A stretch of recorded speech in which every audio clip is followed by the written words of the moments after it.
বিসমিল্লাহির রহমানির রহিম। অনেক কষ্ট করে এইটুকু পথ আসছি। সাবেক 3বারের প্রধানমন্ত্রী বেগম জিয়ার জানাজায় যাওয়ার জন্য অনেক কষ্ট হচ্ছে। যদিও এটা আমার কাছে কোনো কষ্ট মনে হচ্ছে না। আমি গাড়ি রাখছি অন্তত এখান থেকে 3 কিলোমিটার দূরে। বাকি পথটুকু আমি দৌড়াইতে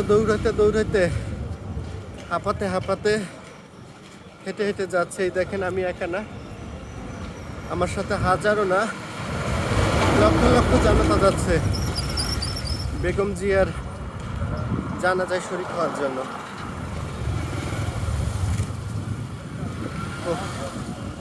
আমি আসলে দৌড়াতে অনেক ক্লান্ত হয়ে পড়ছি, যার জন্য আসলে আমি ঠিকমতো কথা বলতে পারতেছি না।